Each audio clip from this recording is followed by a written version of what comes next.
हम की आज ज़िंदगी दी है ताकि हम उसकी हजूरी में आकर उसके मुंह की बातों को सुन सकें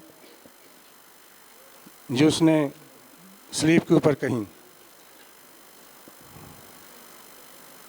बनी नौ इंसान के लिए और ख़ास तौर पर उन लोगों के लिए जो उसके ऊपर ईमान लाते उसके कफ़ारे को कबूल करते हैं। मुझे जो कलमा दिया गया है वो है चौथा,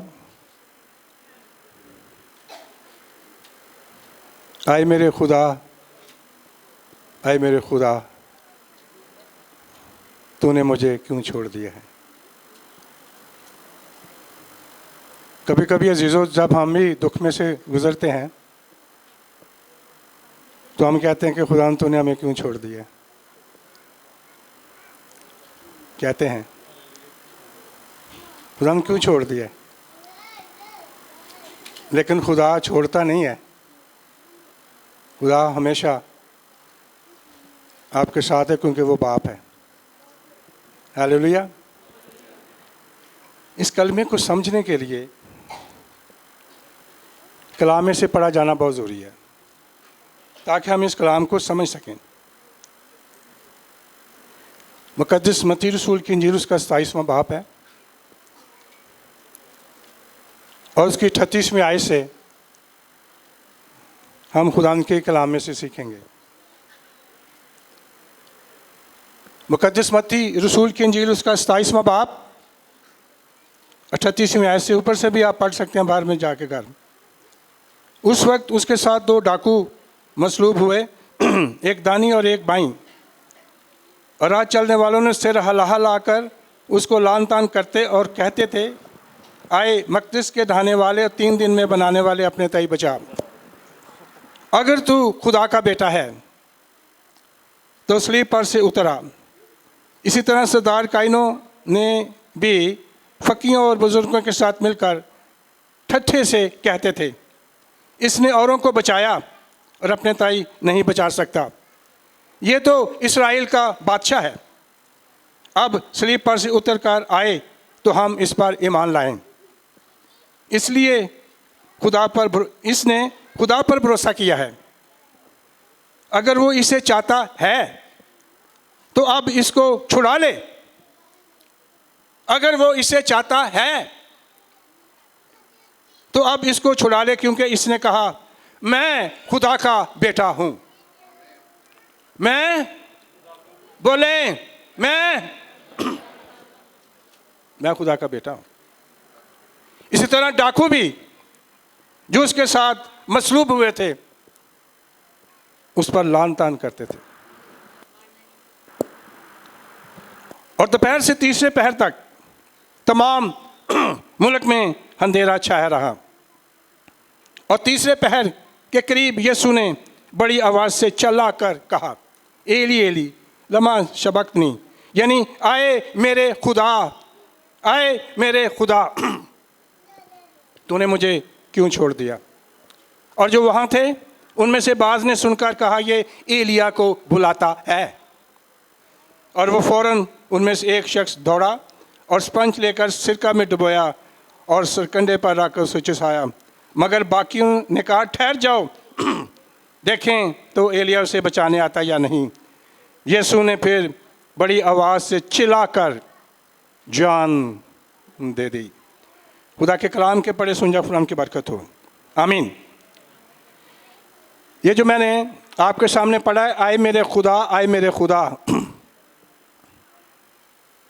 तूने मुझे क्यों छोड़ दिया, इसका जो रेफरेंस है वो ज़बूर 22 में है। ये दाऊद का मज़मूर है कि आए मेरे खुदा, आए मेरे खुदा, तूने मुझे क्यों छोड़ दिया, तो मेरी मदद और मेरा नाला फरियाद से क्यों दूर रहता है। ये ज़बूर 22 की पहली आयत, और ज़बूर 22 में बहुत कुछ लिखा है। स्लीब पर खुदावंद का ये चौथा कलमा है। इससे पहले 3 हो चुके हैं। सबसे पहला, अब आप इनको माफ़ कर। डाकू को माफ़ किया गया।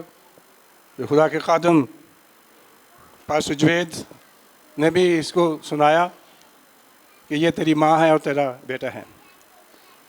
अब ये जो चौथा कलमा है, ये कफ़ारे का कलमा है।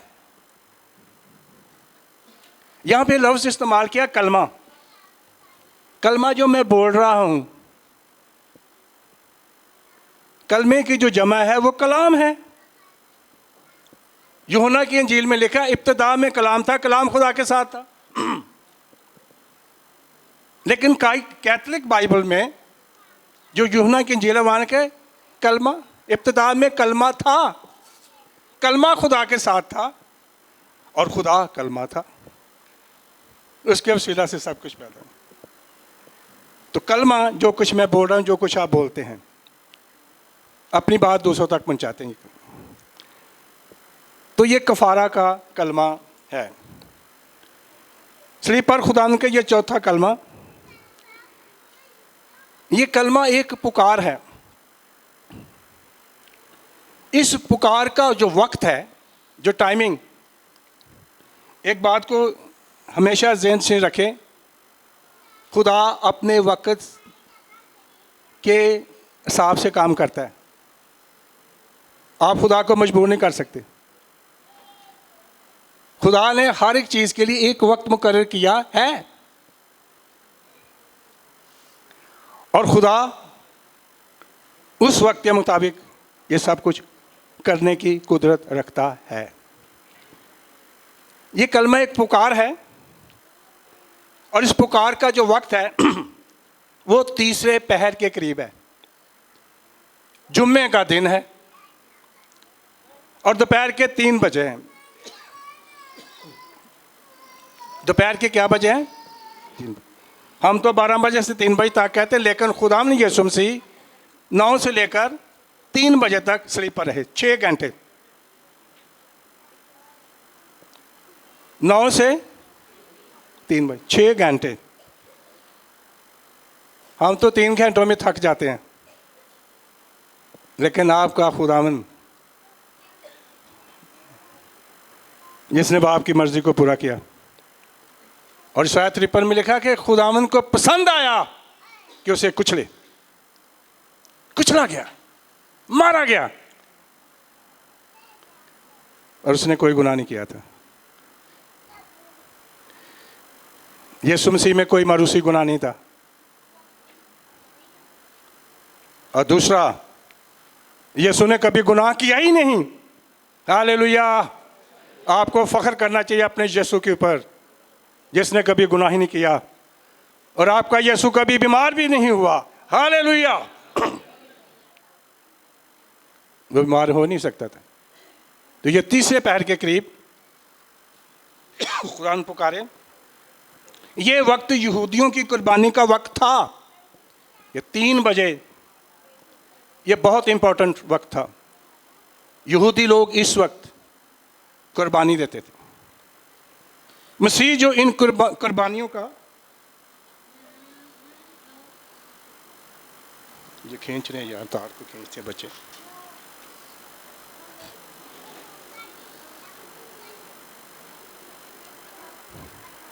ये वक्त यहूदियों की कुर्बानी का वक्त था।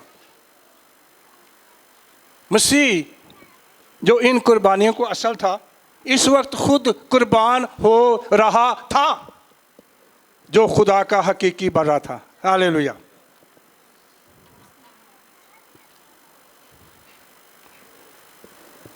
इस वक्त 4 किस्म के लोग इसकी मुखालफत कर रहे हैं। नंबर 1, आम लोग, मजहबी लीडर, मजहबी लोग, सिपाही और डाकू। चारों तरफ से आवाज़ आती है कि वो अपने आप को बचाए। अभी हमने हवाला भी पढ़ा है, अपने आप को बचाए। अगर ये खुदा का बेटा है, और खुदा यीशु मसीह ने तो बहुत कुछ कहा अपने मुतालिक। यूहन्ना की इंजील को पढ़ा करें। यीशु ने कहा मैं और बाप एक हैं, मैं बाप में से निकला हूं। फिलिप्पस कहने का तू हमें बाप को दिखा दे। तो यीशु ने कहा फिलिप्पस मैं इतनी मुद्दत से तेरे साथ रहा हूं, क्या तू मुझे नहीं जानता? जिसने मुझे देखा उसने बाप को देखा है। तो यीशु कौन है? यीशु की आज दुनिया में सबसे ज्यादा मुखालफत हो रही है और मजहबी लीडर कर रहे हैं, और बाइबल मुकद्दस में भी यीशु की बहुत मुखालफत है। उसके घर वाले उसको कहते हैं ये बेखुद हो गया है, इसमें बदरू है, ये सामरी है। क्या कुछ नहीं यीशु ने बर्दाश्त किया, लेकिन जो बाप ने उसके सुपुर्द काम किया था, और बाप ने कहा ये मेरा प्यारा बेटा है, ये मेरा प्यारा, इसकी सुनो क्या कहता है। तो 4 किस्म के लोग थे, जैसे मैंने पहले बताया, मुखालफत हो रही है। और इस वक्त अंधेरा छाया हुआ था। इस अंधेरे में पुकार की, ये अंधेरा फौकल फितरत अंधेरा था, दुनिया के मुख्तलिफ ख्यालात। ये सूरज ग्रहण नहीं था, क्योंकि ईद फसा पूरे चांद के वक्त हुआ करती थी। ये अंधेरा बादलों के बायस नहीं था। ये तारीकी मसीह के दुख, दिल के दुख का इजहार थी। ये बात का इजहार थी, ये इस बात का इजहार थी कि शैतान मसीह से जंग के लिए निकला है। शैतानी सारी कुफ्ते थी। ये यहूदियों की सख्त दिली का इजहार भी, उनके गुनाहों का इजहार। यह तरीकी कुदरत के रंज और गम का निशान था। सूरज किस तरह मुंह खोले और दुनिया की चीज़ें खूबसूरत लिबास किस तरह पहने, जब उनका खालिक और मालिक इतने दुख की हालत में आए। तमाम कायनात मातमी लिबास पहने हैं।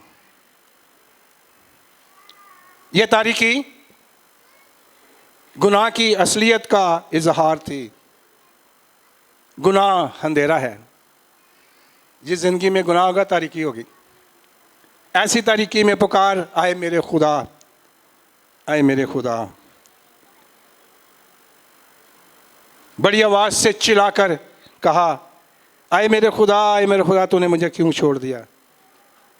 उसने चला कर के धीमी आवाज़ से नहीं, उसने बड़ी आवाज़ से चला कर कहा, और बड़ी आवाज़ से ज़्यादा दुख का इजहार।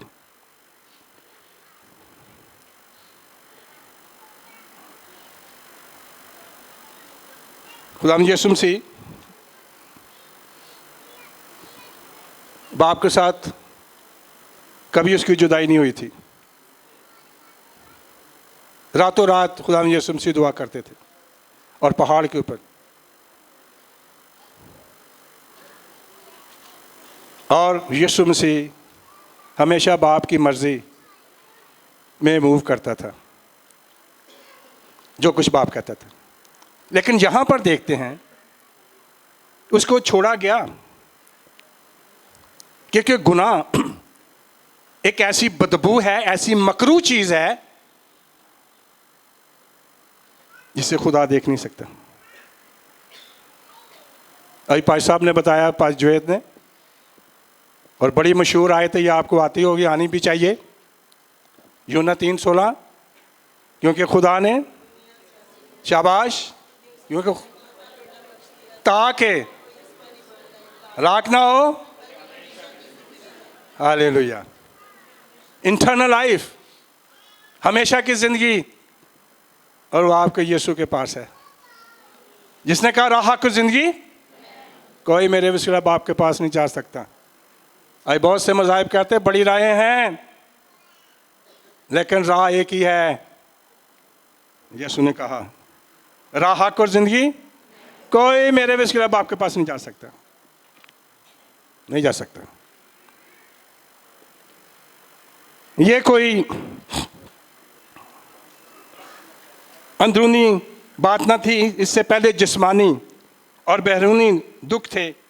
इससे पहले लोगों के हाथों से दुख पहुंचे, लेकिन यह तकलीफ और दुख रूहानी और बातनी था, बाप की तरफ से ना था। छोड़ा जाना बतौर सजा के था। ये तकलीफ, ये तकलीफ सजाई थी, ये इफ्जी थी, न रास्तों के लिए थी। उनकी जगह, उनकी खातिर ये छोड़ा जाना हकीकी था। अब क्यों छोड़ा गया?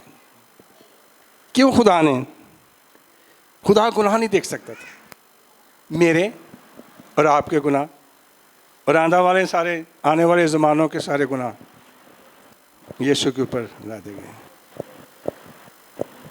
मैं एक दिन गौर कर रहा था, और इसके ऊपर आप गौर कीजिएगा। यूहन्ना की इंजील उसका 16 बाब, वहाँ पर यीशु ने एक बात कही अपने शागिर्दों से। यीशु जब कैसरिया फिलिपिया में आया, उसने कहा, लोग क्या कहते हैं? लोग इब्ने आदम के मुतल्लिक क्या कहते हैं? और शागिर्द कहने लगे, कोई कहता तू एलिया है, कोई कहता तू यूहन्ना बपतिस्मा देने वाला है, और कोई कहता नबियों में से। पर यीशु ने कहा, तुम मुझे क्या कहते हो? आज मैं आपके सामने यह सवाल रखना चाहता हूं, आपके लिए यीशु क्या है? तो है, पर कितनी बार आप यीशु की मर्जी से बाहर हुए हैं? आज का दिन तजदीद का दिन है, अपने गुनाहों से माफी मांगने का दिन है। कहना आसान है जी, वो खुदा ने यीशु सब बहुत, लेकिन अमल करना जब तक खुदा का फजल ना हो। क्यों छोड़ा गया? उसने तो कोई गुनाह नहीं किया। उसने कहा कि तुम में से कौन मुझ पर गुनाह साबित करता है? इस जमीन पर खड़े होकर यीशु ने कहा।